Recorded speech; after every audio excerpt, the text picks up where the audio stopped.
suis Emmanuel Escalan, je suis directeur de la société Southern Implant. Je suis accompagné ce soir du docteur Bidot et du docteur Charles Mathieu qui vont nous présenter au travers de différents cas cliniques représentant leur activité au quotidien, l'utilisation des implants tissue level et notamment des solutions de Southern Implant avec des designs spécifiques permettant d'aborder certaines indications avec une approche un petit peu moderne. Donc, je vais, pour ceux qui ne connaissent pas Southern Implant, présenter brièvement la société. Donc, je me permets de partager ma présentation. Donc voilà, bienvenue à tous à ce webinaire que nous avons nommé Sécurité et modernité de l'implantologie tissue level.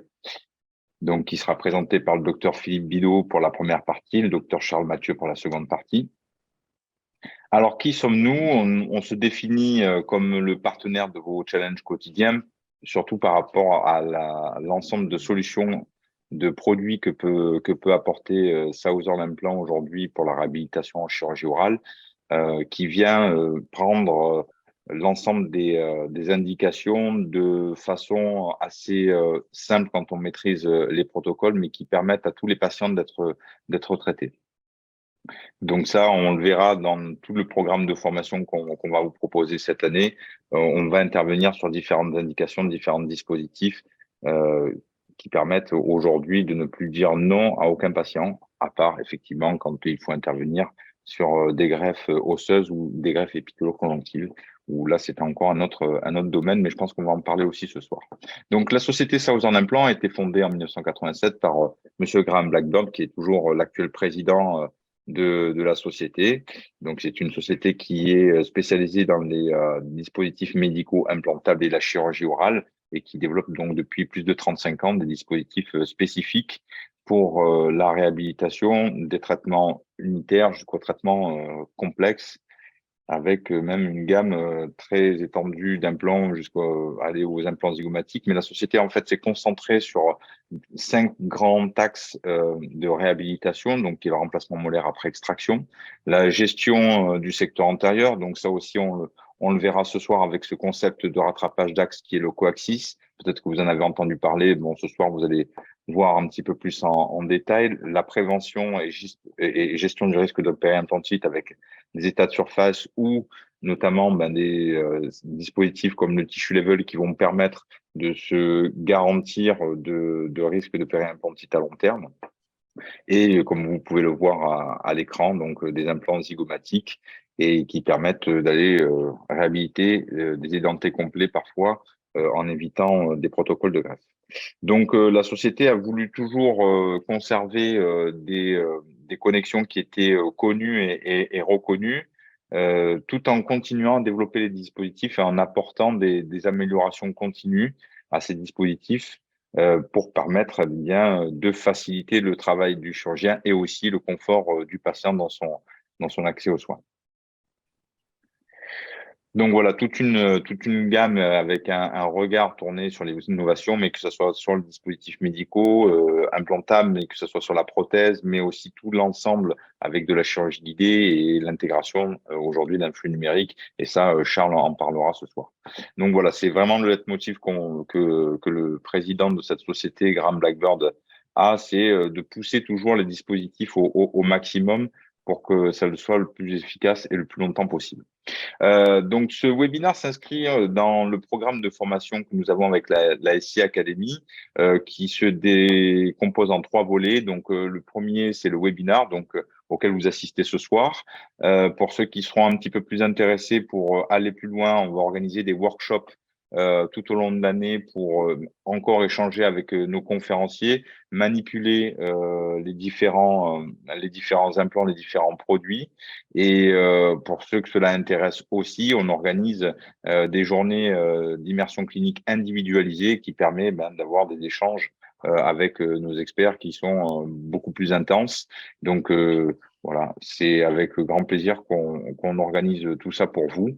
Et il ne faut pas hésiter à nous solliciter pour vous mettre en relation avec nos différents experts, voilà, à travers la France, qui aborderont aussi différentes thématiques voilà, que ce soit la parodontologie, les greffes, les implants angulés, les dentés complets, les implants postérieurs, les attachements de prothèses amovibles. Bon, voilà, un programme assez riche pour pouvoir vous aider dans votre développement d'activité. Un petit rappel, nous organisons prochainement un congrès à Courchevel le 23, 24 et 25 mars. Donc, où vous aurez des conférences le jeudi et le vendredi soir de 18h à 20h. Et donc, voilà, vous pouvez donc aller sur le site qui a été mis en place pour découvrir le programme scientifique et tout l'environnement qui a été organisé pour cet événement sur le swim2023.fr. Voilà, donc on va passer au webinar. Donc merci à nos conférenciers experts d'être avec nous ce soir pour présenter ce premier webinaire de l'année qui est sécurité modernité de l'implantologie Tissue Level. Donc notre implant Tissue Level, voilà, qui va vous être présenté par le docteur Bidot et le docteur Malthieu, et notamment les spécificités des implants Max et des implants Coaxis pour la réhabilitation de l'ensemble des indications en chirurgie orale. Voilà, docteur Philippe Bidot a un parcours assez impressionnant, notamment en parodontologie. Voilà, où il a étudié au Canada, au Québec, et puis aujourd'hui, voilà, qui officie à Paris. Le docteur Malthieu, lui, est à Amiens en chirurgie exclusive et qui donne aussi des conférences régulièrement pour l'ITI. Donc, c'est pour ça qu'on les a sollicités ce soir pour vous parler du Tish Level, car ce sont des grands experts dans ce domaine. Et je vais laisser le docteur Philippe Bidot ouvrir la session de cette soirée et je vais arrêter le partage d'écran. Merci Voilà. Emmanuel. Merci pour votre attention et je vous dis à tout à l'heure. Bonsoir à tous. Est-ce que là c'est bon? Vous voyez l'écran ou pas? C'est parfait. Super, on fait comme ça? OK.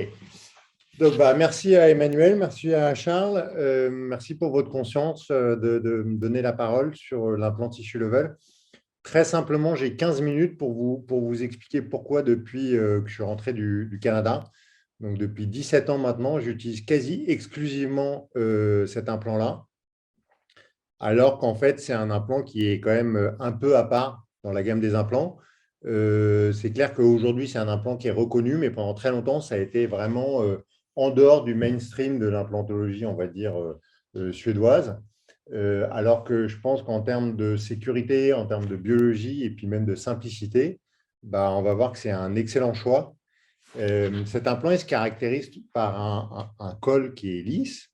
Ce col, il est en fait associé à l'implant. Donc, en fait, on a un implant qui est en une seule partie. Ça veut dire que c'est un implant qui est non enfoui. Et ça, c'est vraiment ce qui définit cet implant-là, par opposition à des implants qu'on va appeler bone level. Donc là, on ne parle pas de la nature de la connectique, on ne parle pas de la surface, on ne parle pas réellement de la forme de l'implant, on parle juste de cette spécificité de ce col lisse qui va se retrouver au niveau supracrestal et qui va donc permettre de travailler dans d'excellentes conditions pour celui qui fait la prothèse et d'avoir une parfaite sécurité, une parfaite maturité des tissus pour celui qui fait la chirurgie. Philippe, si je peux me permettre est-ce que tu as possibilité de mettre en plein écran? Bien sûr. Ah, génial. Super. Merci beaucoup. Okay. Donc, concrètement, en clinique, ça se passe comme ça. On a ce col lisse qui est facilement reconnaissable. Donc, comme je disais, on a un système qui est non enfoui. Ce col lisse, il ne peut pas être retouché, il ne peut pas être démonté, il ne peut pas être modifié. Ça peut représenter, pour les gens qui sont habitués à travailler sur du bone level, une sorte d'épouvantail. Ça peut susciter des craintes ou en tout cas constituer une difficulté, alors que moi, j'espère que dans la présentation, vous allez vous rendre compte qu'en fait, c'est une énorme sécurité, c'est une énorme source de confort de travail. Et pour moi, c'est énormément de sérénité. Alors, le gros point fort de ce concept et de cet implant-là, c'est qu'en fait, on a plus de 30 ans de recul. Je ne suis pas historien de l'implanto, mais je pense qu'il n'y a quand même pas beaucoup de systèmes qui aujourd'hui peuvent se prévaloir d'avoir plus de 30 ans avec le même implant, le même design. C'est assez rare. Et probablement parce que l'implant était un peu un challenger quand ils ont développé l'implant dans les années 70, contrairement, encore une fois, au concept suédois. C'est aussi un des implants qui a le plus d'études scientifiques et d'études scientifiques de très haut niveau, notamment en termes de suivi. On a aujourd'hui beaucoup d'études avec entre 5 ans et 20 ans de recul sur des centaines, voire des milliers d'implants. Donc, faire le choix d'un implant tissue level, c'est avant tout le choix de la sécurité parce que gros recul, gros suivi. Alors, je n'ai pas développé toutes ces études-là, hein, mais j'en prends une parce que tout simplement, on a 10 ans de recul et on a plus de 300 implants, donc ça commence à être une étude assez intéressante. Et on a des taux de survie qui sont énormes. On a des taux de survie qui sont largement au-dessus de 95%, quasiment 100% ici. Et j'ai volontairement, dans cette présentation, je suis allé chercher des cas assez anciens pour vous montrer que c'est quelque chose qui est atteignable, même pour un clinicien au début de sa pratique. C'est-à-dire que tous les cas que je vais vous montrer là, c'est des cas que j'ai fait globalement dans les 5 premières années de ma pratique. Donc, des cas où normalement, on a un petit peu plus de casseroles. Et finalement, on a des très, très bons taux de succès avec ce type d'implant. C'est vraiment quelque chose qu'on est capable de mettre en valeur. Les implants tiennent, les patients reviennent. On se demande toujours s'ils reviennent pour l'implant qu'on a posé 10-15 ans avant. Ben non, en fait, ils reviennent pour autre chose. Et quand on profite de cette visite pour regarder ce qui se passe au niveau de l'implant posé quelques années avant, et ben on voit que c'est parfaitement stable et c'est extrêmement agréable de travailler dans ces conditions-là. Idem dans le secteur antérieur parce que très souvent, c'est un implant qui est associé au secteur postérieur en disant que c'est une des limites du système et qu'il ne faut pas l'utiliser dans le secteur antérieur. Alors, je mets tout de suite les pieds dans le plat, on détaillera un peu plus, mais c'est aussi un très bon système dans le secteur antérieur. Et là, on voit encore une excellente stabilité chez ce patient-là. Un de mes premiers cas réalisés, et ça fonctionne extrêmement bien. Le même patient, avec toujours son implant incisif latéral, la 12, eh ben, on voit que partout ailleurs, c'est totalement stable. Ça veut dire que l'implant, il est là, il est en bouche et le niveau osseux n'a pas bougé. Et ça, c'est le deuxième point fort de ce système, c'est que en plus d'avoir un très bon taux de survie, on a une excellente stabilité du niveau osseux. Il ne s'agit pas d'avoir l'implant en bouche, il s'agit d'avoir l'implant en bouche avec une absence de perte osseuse autour des implants. Et là, il y a très peu de systèmes, encore une fois, qui peuvent argumenter d'avoir plusieurs études de plus de 5 ans qui montrent que le niveau osseux est stable. Ce système d'implant tissue level, ce système d'implantologie, on va dire supracrestale, présente cet avantage, présente cette force d'avoir plusieurs études qui montrent qu'il y a une parfaite stabilité du niveau osseux. Donc là, un cas pour l'illustrer, un cas avec encore pas mal de recul. Si vous observez, on n'a pas du tout de perte osseuse au niveau du col de l'implant et donc c'est garant d'un très bon taux de survie, un très bon taux de succès de cet implant-là. On a même des études qui vont au-delà de 5 ans et là encore, très peu de systèmes peuvent avoir des études avec plus de 10 ans de suivi au niveau de la stabilité osseuse crestale. Voilà encore une fois un de mes premiers cas. Donc, on est dans une crête relativement résorbée, on a des implants un peu courts, on a des implants qui sont non solidarisés et pourtant, ça tient extrêmement bien. Pas de résorption, pas de complications. 10 ans après, rien ne bouge. Un petit peu plus tard, 13 ans après, c'est des patients qui sont suivis. Il y a une perte osseuse, on voit bien sur les prémolaires. C'est des patients qui sont suivis régulièrement en maintenance, une parfaite stabilité et c'est quelque chose qu'on retrouve régulièrement autour de ces implants-là. Et c'est très confortable de travailler dans ces conditions-là. Ça, cette étude, c'est quand même 1700 implants suivis sur 10 ans. Donc, on commence à avoir un certain poids. Et encore une fois, ça, c'est la grosse force de ce système-là. On a ces très bons résultats parce que tout simplement, c'est un implant qui, dès le départ, a été conçu en fonction de la biologie. En fait, l'intérêt de ce système, c'est qu'on a un espace biologique sur l'implant qui est très proche de l'espace biologique qu'on a au niveau d'une dent. Et en fait, quand on va travailler au niveau de la prothèse, on va se retrouver dans des situations quasiment identiques à celles de la prothèse sur dent naturelle, avec un sulcus à minima et une jonction prothétique au-dessus du niveau osseux, à distance, Et donc, on n'altère pas du tout les tissus. Quand on parle de biologie, en fait, ça veut dire une seule chirurgie. Donc, on ne va pas aller réopérer un endroit qui a déjà été opéré. Donc, on a une maturité des tissus qui est assez unique avec ce système-là. Et on a encore une fois un positionnement supracrestal qui permet de travailler dans d'excellentes conditions tissulaires et sans altérer du tout la tâche autour de nos implants. Personnellement, je ne fais pas de prothèse, mais c'est vrai que quand je vois ce genre de situation clinique, je me dis que ça doit être bien agréable d'aller travailler comme ça, et probablement beaucoup plus agréable que sur des implants bone level, beaucoup plus enfouis. Et c'est quelque chose qui est complètement reproductible. Et donc, la conclusion, c'est que c'est extrêmement simple de faire de la prothèse. Il y a eu une seule chirurgie, il n'y a pas besoin de se poser de questions. On prend l'empreinte, on met la prothèse et ça fonctionne tout de suite. C'est possible avec du bone level. Très clairement, c'est possible. J'en pose un petit peu, très très peu, mais quand j'en pose, je dois me poser tout un tas de questions. Quel système, pour quelle étanchéité de la connexion, où va se situer le microgap, quelle va être la hauteur, la forme du pilier. À ce moment-là, il va falloir choisir aussi la bonne forme, la bonne hauteur de la vis de cicatrisation.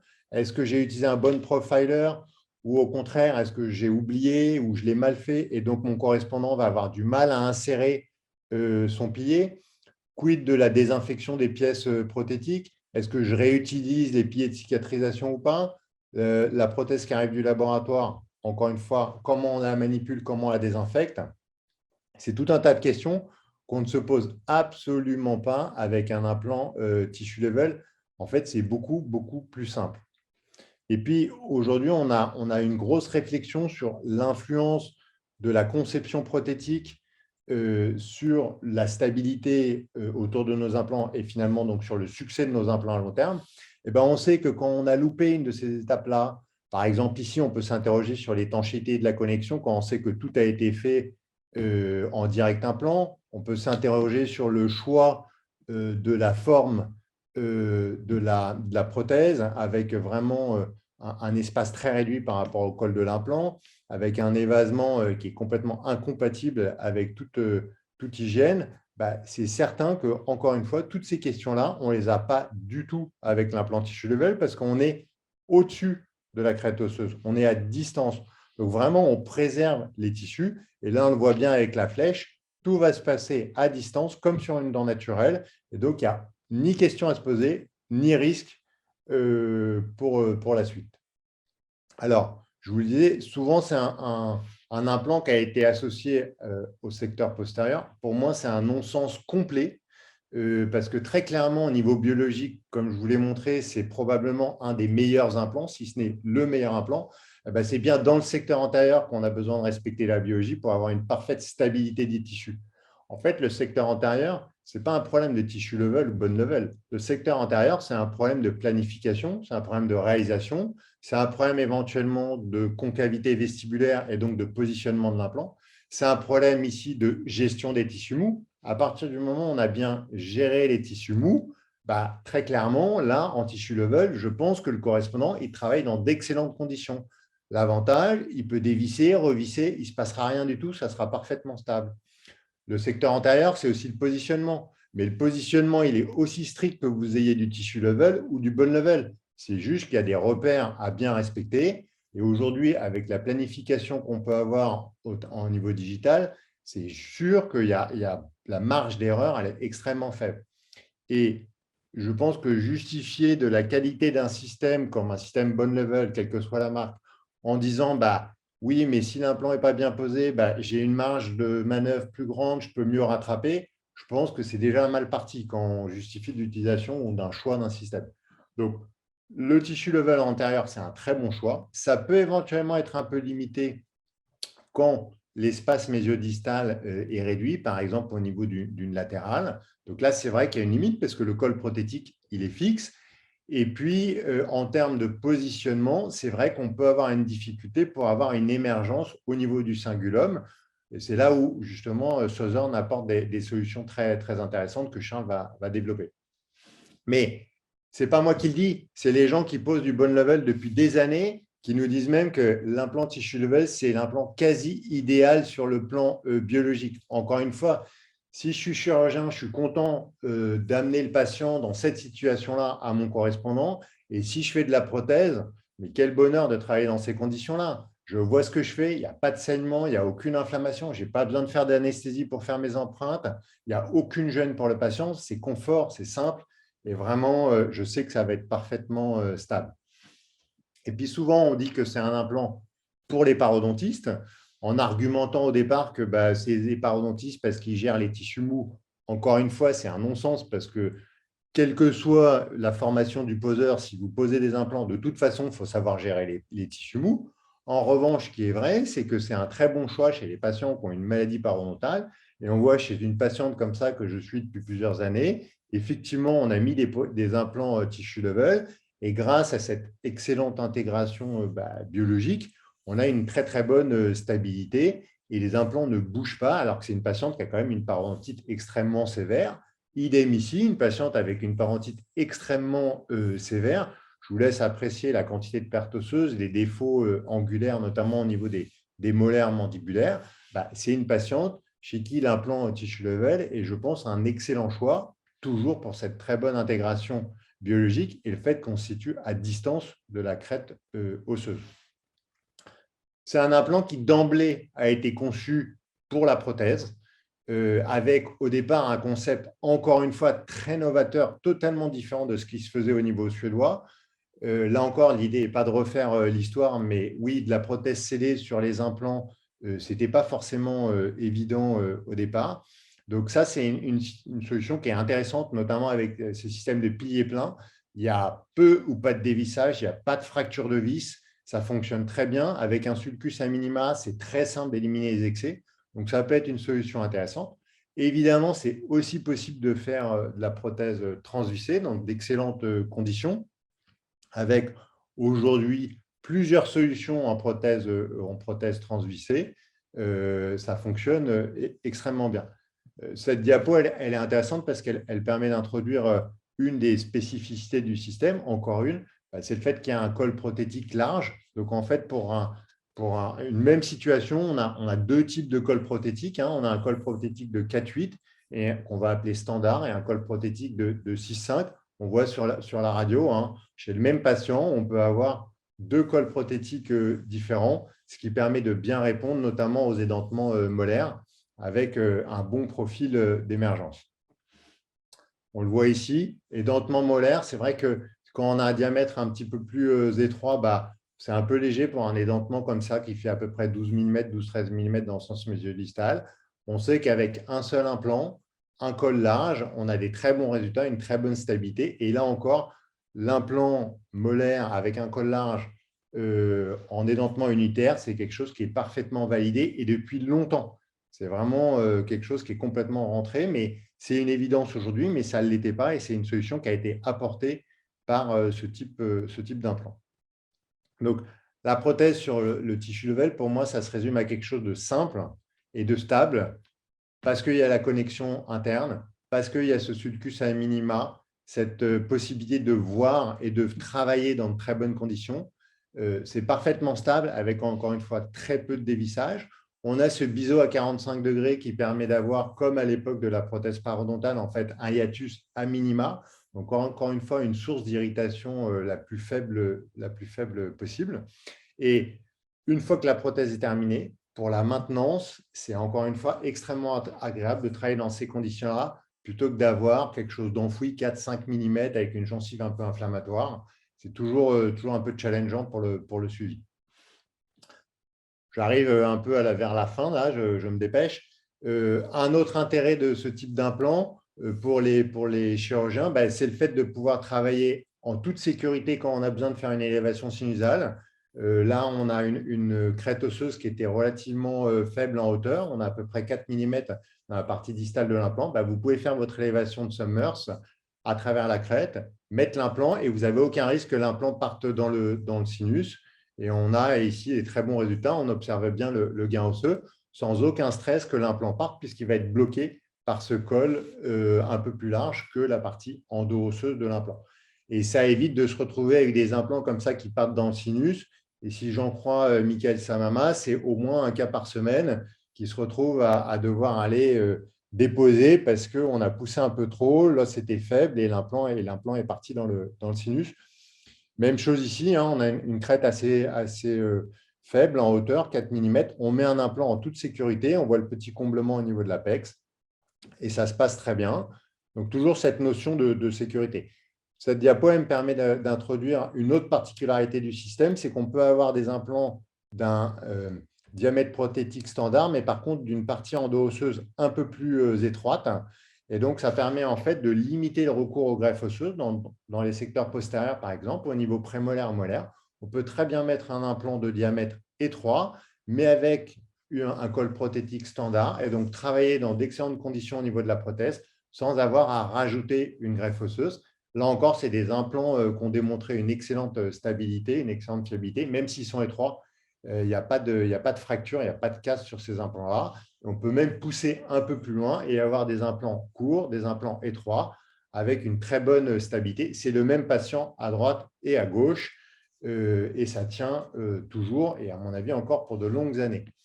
Très clairement, et j'arrive à la fin, il y a quelques limites, évidemment, pour ces implants-là. Je l'ai dit, le secteur antérieur, pas tant du fait que ce soit un tissue level, mais plutôt lié au fait que le col peut être des fois un peu trop grand par rapport à la taille de l'édentement dans le sens mésiodistal. Ou si vous voulez le mettre au niveau latéral, par exemple, si vous voulez mettre un implant 12, un implant 22 pour restaurer de 12 à 22, ça peut être un peu délicat de bien le positionner au niveau des latérales. On peut avoir aussi une difficulté au niveau des sites prémolaires. Quand on a un édentement de 14-15 mm dans le sens mésiodistal pour deux prémolaires, ça peut être un peu limité pour mettre ce type d'implant. Éventuellement, pour les implants immédiats, si j'avais plus de temps, je vous montrerai qu'on a quand même fait des implants immédiats avec ces implants-là sans grande difficulté. Mais aujourd'hui, on a mieux. On a une évolution qui permet de faire beaucoup mieux. Éventuellement, pour les cadres complets, c'est vrai que ce n'est pas l'implant idéal quand on est au-delà de 4-5 implants. Et puis, une limite qui est rarement discutée, mais qui, pour moi, est finalement la limite la plus importante, c'est quand on a des prothèses amovibles de grande étendue. Ben, c'est vrai qu'on va avoir un appui sur la tête de l'implant et ça peut être une source d'échec. Donc c'est toutes des limites qui peuvent être contournées ou en tout cas modulées, mais il faut y penser. Et je conclurai avec cette diapo. Je ne sais pas si l'implant tissue level est l'implant idéal. Je ne sais pas s'il y a vraiment un implant idéal, mais ce qui est très clair pour moi, c'est qu'aujourd'hui, faire le choix de l'implant tissue level, c'est le choix du recul, c'est le choix de la sécurité, parce qu'on sait que c'est un implant qui tient extrêmement bien, parce que c'est un implant qui est très bien conçu au niveau biologique et au niveau prothétique. Donc, si aujourd'hui, je devais rechoisir un système d'implants, sans hésiter, je ferai le même choix. Je resterai avec des implants tissue level qui sont un excellent système. Merci beaucoup. Est-ce que j'ai tenu le timing? Au top. Parfait, Philippe, c'est pour ça que je ne suis pas revenu. Ah, pardon. C'était top. OK. Est-ce qu'on a des questions ou est-ce qu'on laisse Charles et on… Eh bien, on pourra prendre les questions peut-être à la fin. Et puis, n'hésitez pas, même pendant la conférence de Charles, si vous voulez commencer à poser des questions qu'on traitera à la fin, toujours dans ce module QR que vous trouvez en bas à droite. Mais bon, voilà, si pour l'instant, il y a pas de questions, c'est que c'est clair sur le propos et peut-être des questions vont émaner au fil de la communication de Charles. Donc, Charles, c'est à toi, n'hésite pas. Alors, vous m'entendez bien? On t'entend très bien. Alors, je vais juste partager.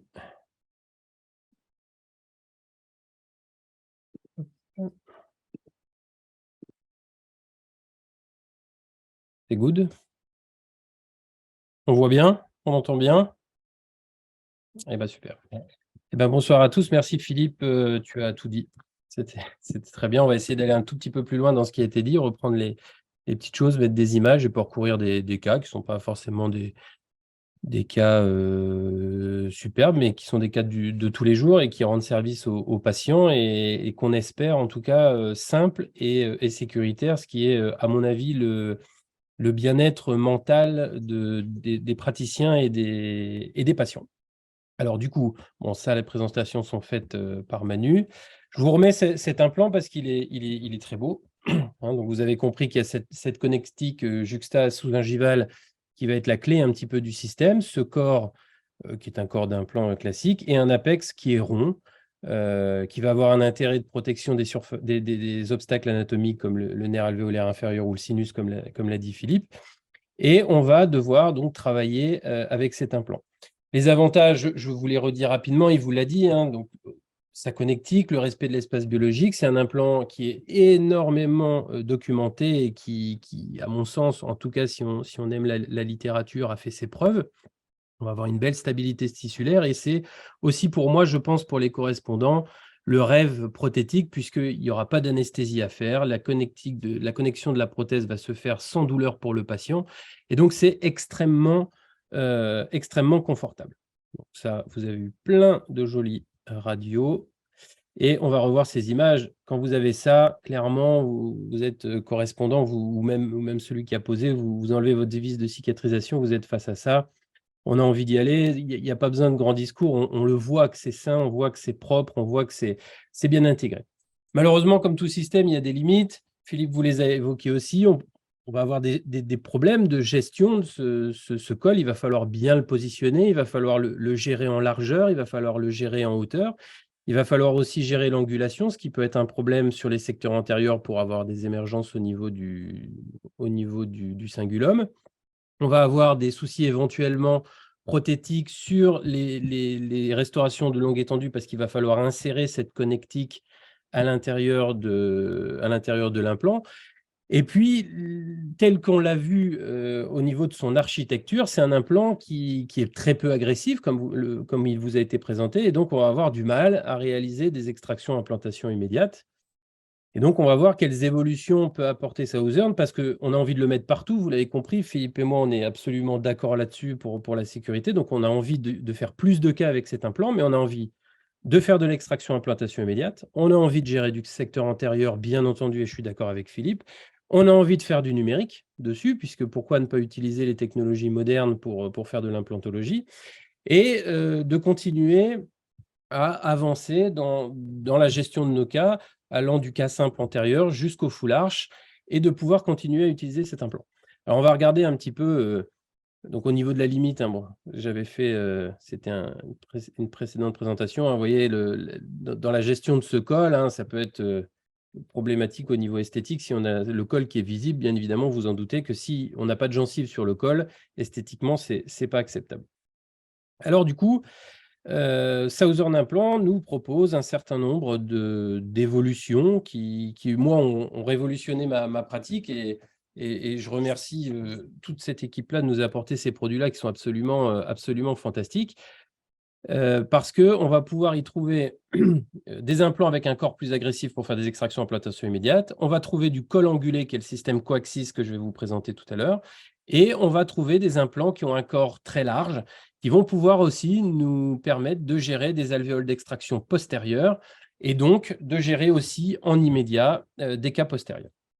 Alors, on va parcourir quelques cas. D'abord, des cas où on a utilisé des implants droits.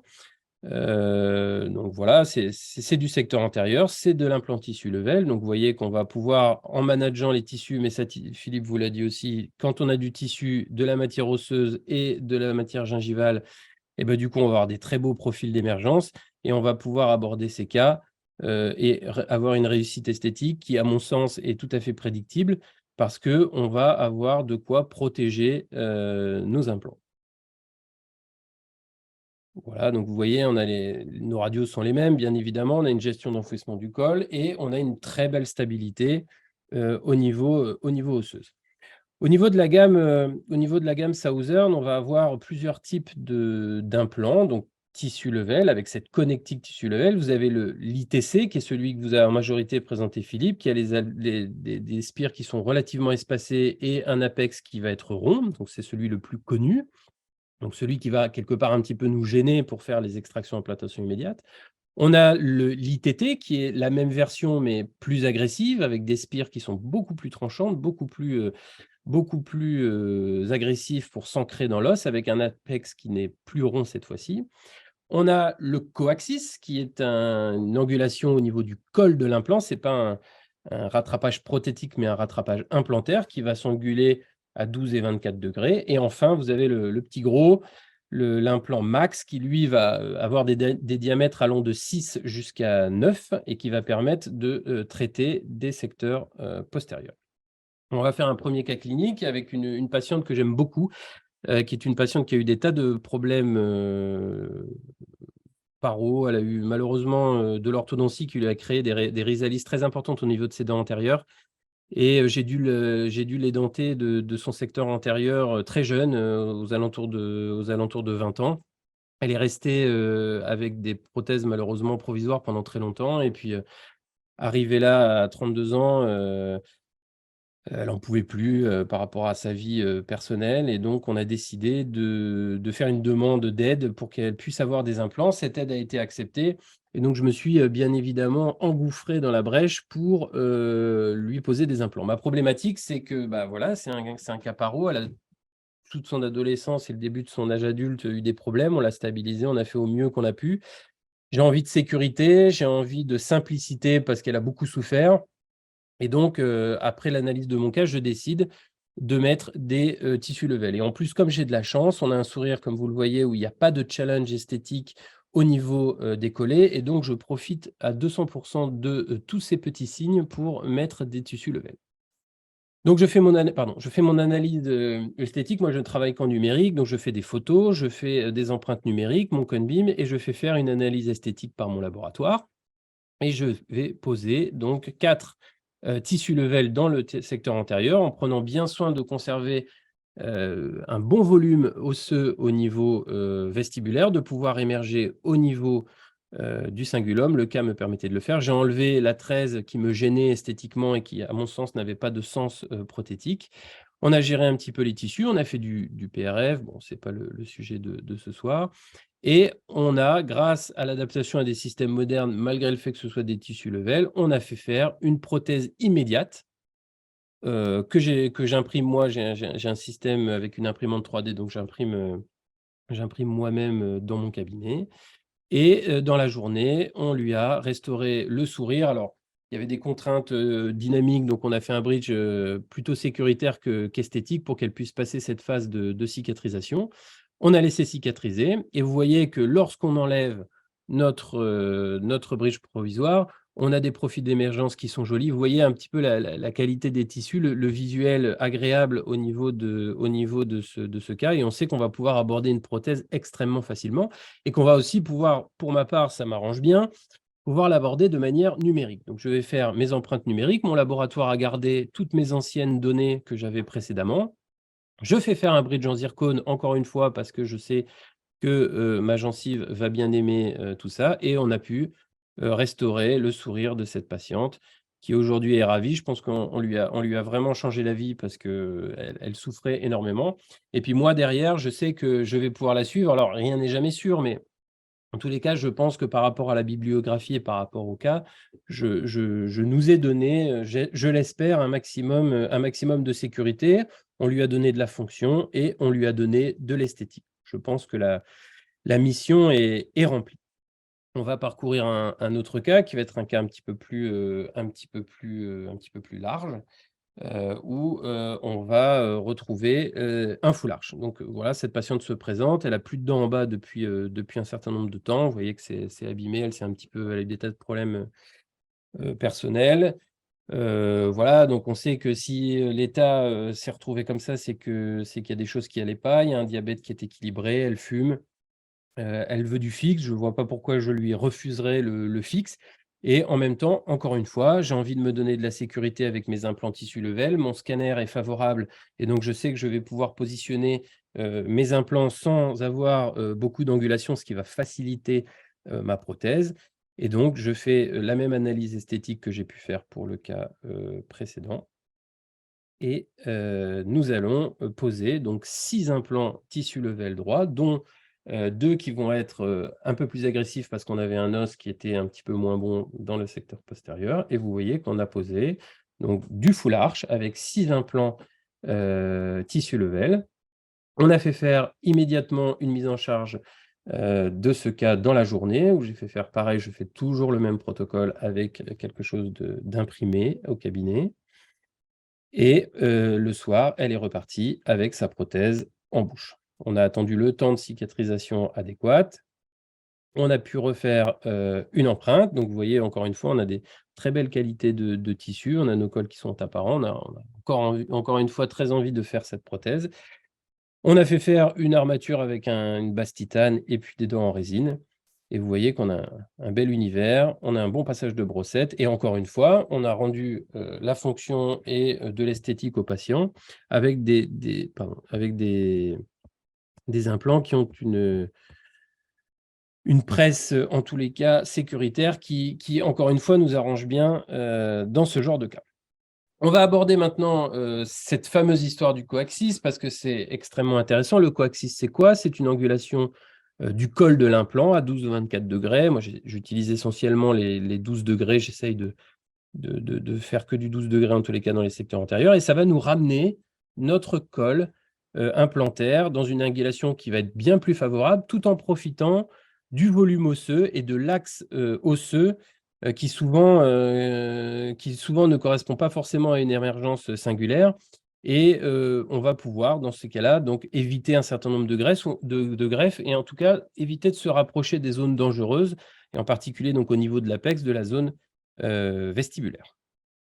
Donc beaucoup de gens ont travaillé là-dessus. Il y a pas que c'est pas forcément que du rattrapage d'axe implantaire, ça peut être du rattrapage d'axe prothétique. Aujourd'hui, on est clairement dans cette philosophie de mettre l'implant dans l'axe osseux et de récupérer l'axe derrière. Nous, chez Southern Implant, on décide de le faire par l'implant. Donc on va regarder ça sur ce cas-là, qui est un cas classique d'une prémolaire supérieure. Donc, vous voyez bien que l'axe de la dent n'est absolument pas le même que l'axe prothétique et que donc, si je mets un implant dans l'axe de la dent, je vais avoir soit un implant très court, soit avoir recours à une greffe, soit perforer mon os. Et c'est dommage parce que j'ai un axe osseux et un volume osseux qui sont extrêmement généreux si je le suis. Sauf que forcément, je vais sortir en vestibulaire, ce qui n'est pas acceptable. Et donc, je décide d'utiliser un implant coaxis qui va me permettre de rattraper cet axe-là. Donc, c'est très simple. On va faire comme si cet implant n'était pas angulé. Simplement, on va le forer au niveau du bord libre des dents pour compenser ces 12 degrés par rapport à notre cingulum. Et on va forer comme si de rien n'était. Voici cet implant, donc vous voyez, c'est exactement le même que ce que vous a montré Philippe. On a ce col tissu level, sauf qu'il y a une légère inclinaison, donc 12 degrés, c'est beaucoup et pas beaucoup à la fois. Et on a un corps qui va être un petit peu plus agressif et qui va nous permettre, du coup, d'aborder cette extraction-implantation immédiate avec beaucoup plus de sérénité, puisqu'on sait que nos spires, elles vont être accrocheuses. Et vous savez que la stabilité primaire est absolument essentielle dans ce type de traitement. Donc, on va forer, on va positionner. Vous voyez qu'une fois le porte-implant en place, on a déjà, une fois le tournevis en place, vous voyez que l'axe réel de notre insertion prothétique future, et donc vous voyez qu'on a absolument rattrapé l'axe, on se retrouve en plein milieu de la face occlusale, et donc on a pu profiter, donc on fait des aménagements osseux, tissulaires, bon, ça vous en doutez bien, et vous voyez sur le combing qu'on a profité de cet axe osseux qui était généreux. On aurait pu mettre un implant encore plus long, on aurait pu anguler encore plus. Là, on a mis un implant de 12 mm sur une plateforme de 4/8, ce qui est tout à fait correct pour traiter ce genre de cas. On va voir un cas antérieur sur le même principe. Donc, Tiffen, c'est un peu ma mélodie, c'est-à-dire le cas tout à l'heure de la patiente que j'ai identifiée antérieurement. C'est une jeune que je suis depuis très longtemps, depuis qu'elle est ado. Elle a eu pareil des tas de problèmes prothétiques. Je l'ai perdu un temps parce qu'elle est partie faire des études ailleurs. Elle a été suivie par un paro. Elle a une agénésie de la 12 depuis toujours. Et du coup, elle est stabilisée en paro.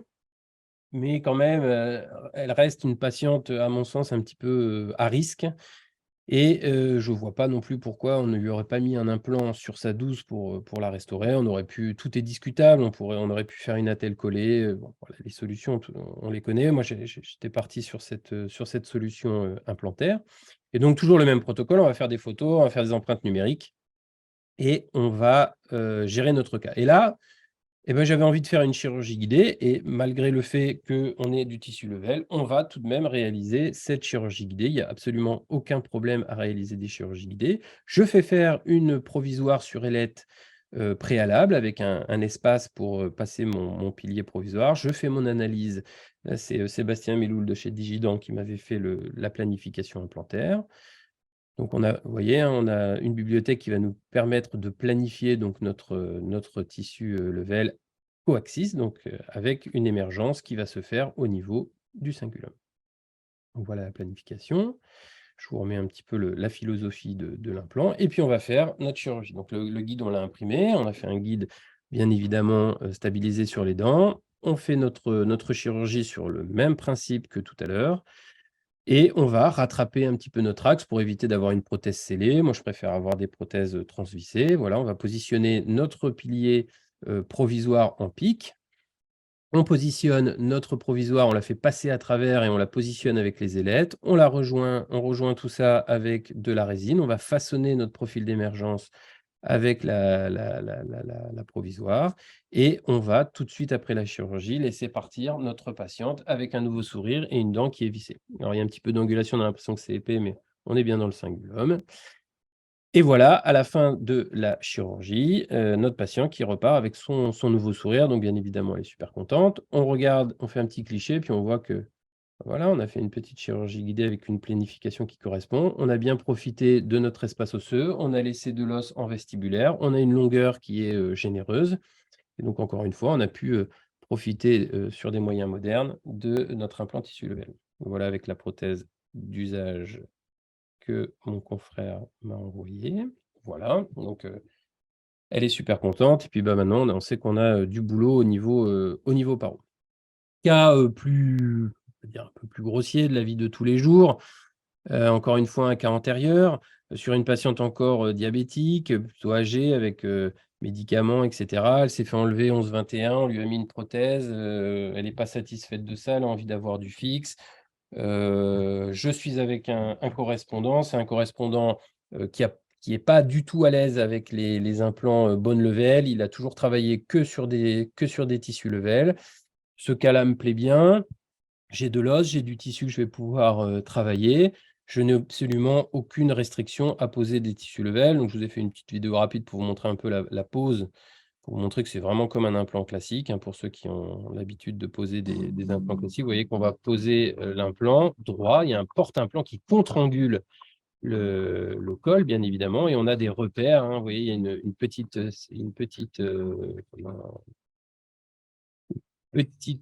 un petit marquage sur l'avant pour repérer le bord vestibulaire.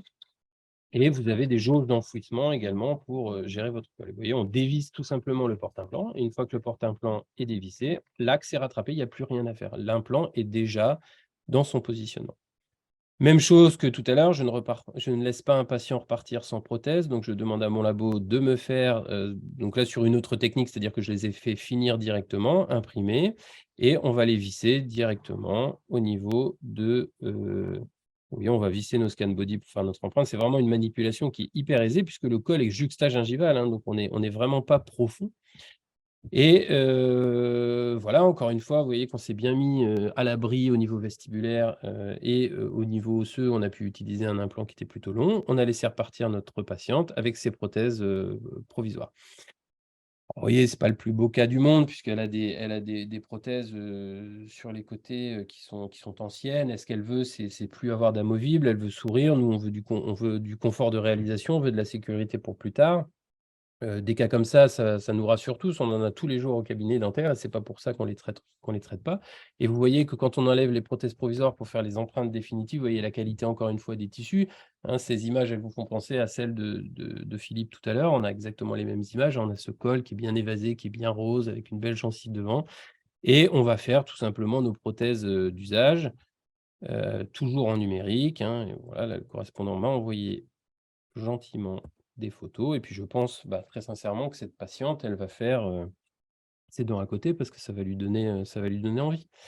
Et enfin, on va terminer avec l'implant max. Alors là, on va le traiter sur radio puisque vous avez compris la philosophie, la connectique est la même, hein. On va avoir un col en fonction des diamètres qui va être de 4,8 ou de 5,4 et l'intérêt de cet implant, c'est qu'il va être extrêmement large et court. Donc ça veut dire qu'on va pas court, il va jusqu'à 9, mais il démarre sur des longueurs qui sont assez faibles, ça va de 6 à 9. Et on va profiter donc de cette largeur pour augmenter le nombre de spires, c'est-à-dire que ce qu'on va perdre en hauteur, on va le gagner avec la largeur, et surtout, on va pouvoir aller s'ancrer dans des alvéoles d'extraction postérieure, aussi bien sur des molaires maxillaires que sur des molaires mandibulaires. Donc l'idée, c'est vraiment, vous faites une extraction, par exemple à la mandibule, le septum n'est pas présent, on n'a pas beaucoup de fond par rapport à notre limite anatomique qui est le nerf alvéolaire inférieur. Et on veut quand même faire une extraction implantation immédiate. On a une belle largeur. On a un os vestibulaire et un os lingual qui sont épais. Et donc, on va chercher à s'ancrer sur les bords. Le problème, c'est que souvent, cette largeur est très importante. Et donc, cet implant-là va nous permettre justement d'aller se tanker dans les parois vestibulaires et linguales et de descendre un implant et de parfaitement le stabiliser. On peut même faire moi aujourd'hui, je fais beaucoup de mise en esthétique immédiate sur ces cas-là, pour une petite partie de patientèle très exigeante qui a envie qui ne veut absolument pas rester sans dents. C'est une arme qui est absolument redoutable. Alors dans l'implantologie, il y a toujours des phases, hein. On parlait du Morbone less titane. Aujourd'hui, on commence à rediscuter un petit peu l'intérêt d'un plan plus large. Voilà, on est clairement dedans. Et sur le maxillaire, c'est la même chose. Ça va être intéressant parce que non seulement on va pouvoir gérer des alvéoles d'extraction qui sont larges, mais on peut aussi gérer des bas-fonds sinusiens qui sont faibles, et donc de profiter de cette largeur pour mettre un implant qui va être large, mais faiblement haut, pour éviter d'avoir une greffe de sinus à faire et de se contenter soit de l'os existant ou soit d'un simple Summers pour gagner un petit peu, 1 millimètre ou 2, et quand même réussir à faire une chirurgie qui va être simplifiée, toujours avec la même qualité de prothèse. Voilà, merci à vous. Et voilà les radios. Donc vous voyez, c'est exactement je reviens en arrière, c'est exactement le même, mais plus large. Vous voyez, il a vraiment ce corps très, très large qui va permettre de gagner en stabilité. Voilà, merci de votre attention. Merci Charles, merci pour le Dur ce respect du soir. timing. Comment? Dur ce soir. Non, c'était bien, c'était dans le timing pour respecter aussi les participants, voilà, qui nous ont fait le plaisir d'être là et pour pas trop empiéter sur la soirée. Donc je ne sais pas si vous avez des questions à nos conférenciers, donc n'hésitez pas à les envoyer donc là dans le module QR. On va rester encore quelques petites minutes ensemble et sinon ben vous pourrez aussi échanger par mail. On va vous envoyer le replay dans le courant de la semaine.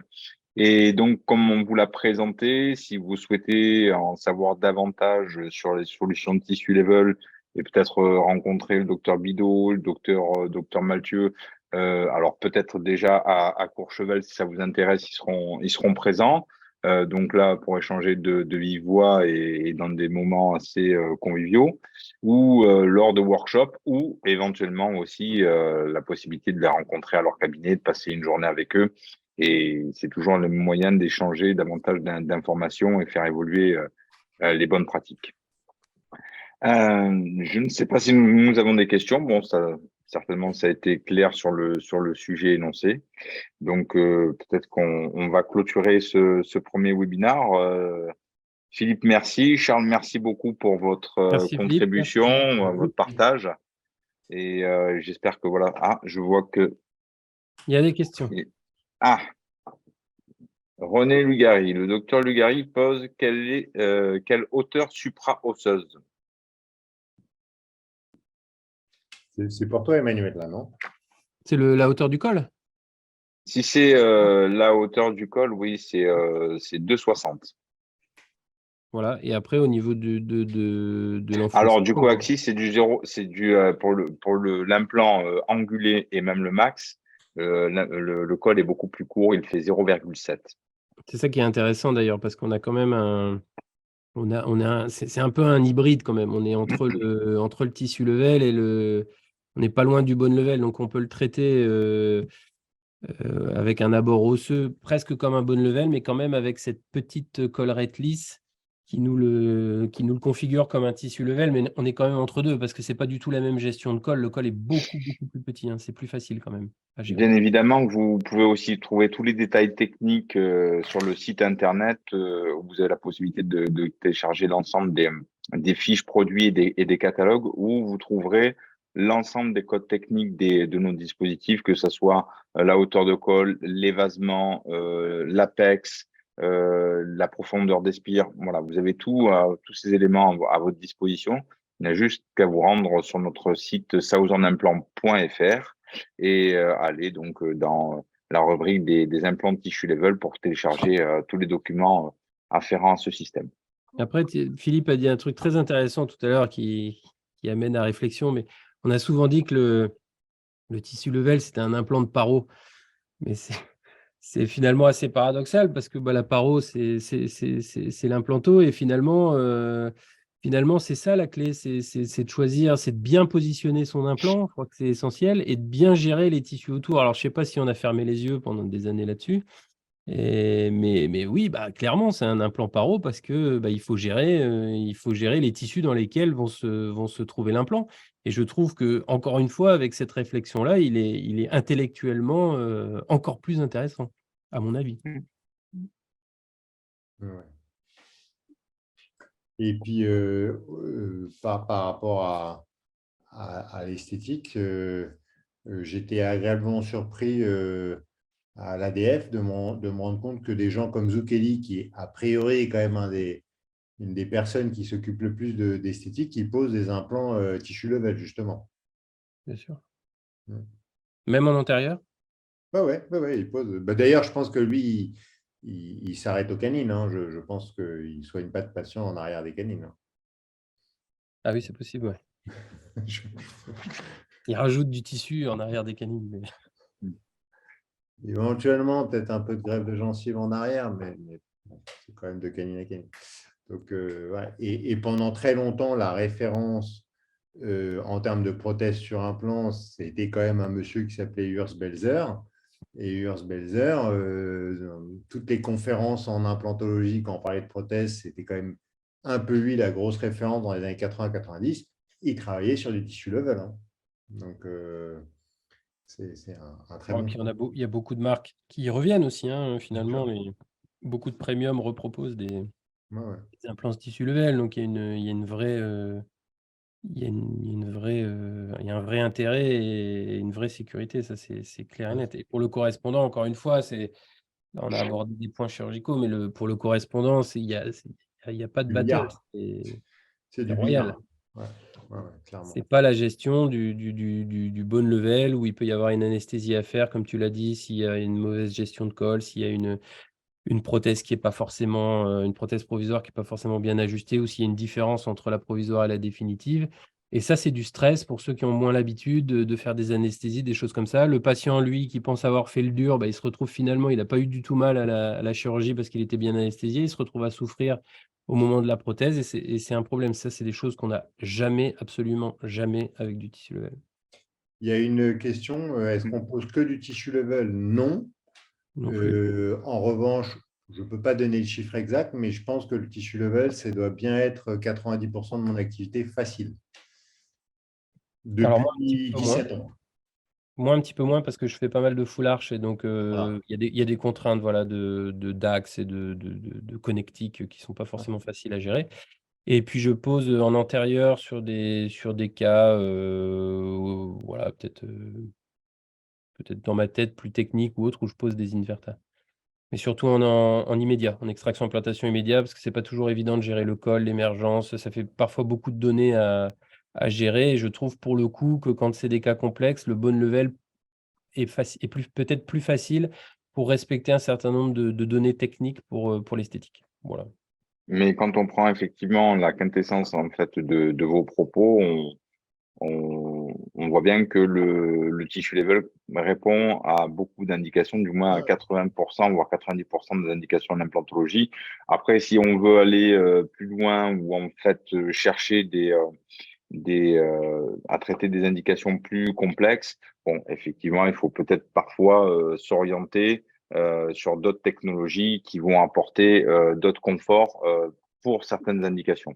Mais bon, voilà, c'est vrai que ça peut aujourd'hui répondre à un maximum d'indications. Et pour le coup, ça revient à dire que ça peut être notamment un implant pour l'omnipraticien. Oui, et puis même si on veut parler des choses désagréables, parce qu'on a tous des choses désagréables, et en particulier les échecs, personnellement, hein, une 36 où le col de l'implant apparaît parce qu'on a perdu un tout petit peu, si on n'a que ça comme échec en implantologie à gérer dans le temps, perso, ça me va.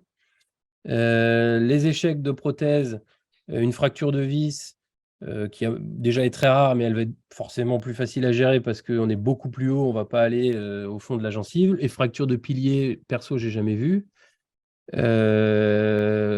Une couronne qui casse à changer, bah, c'est pareil, ça va être le même procédé prothétique. Donc, on va encore une fois, même dans la complexité, ça va être facile. Pour l'hygiène aussi, Philippe en a parlé un petit peu, mais on ne peut pas tout dire. Mais un coup d'aéropolisseur sur un col lisse, c'est facile. C'est encore une fois, même techniquement, la gestion de l'hygiène là-dessus est aussi beaucoup plus facile parce qu'encore une fois, on s'est éloigné de la zone qui nous embête.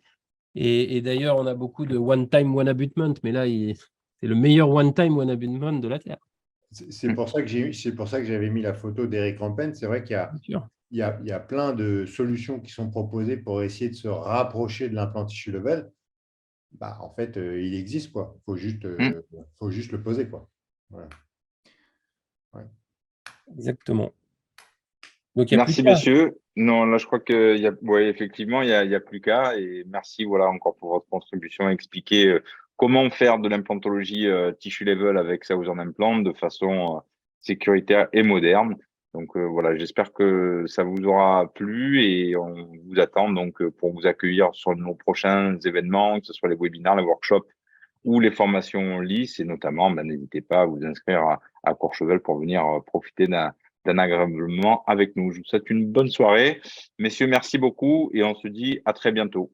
Bonne soirée, Merci, salut. bonne Bonne soirée. Au soirée. revoir. Au revoir.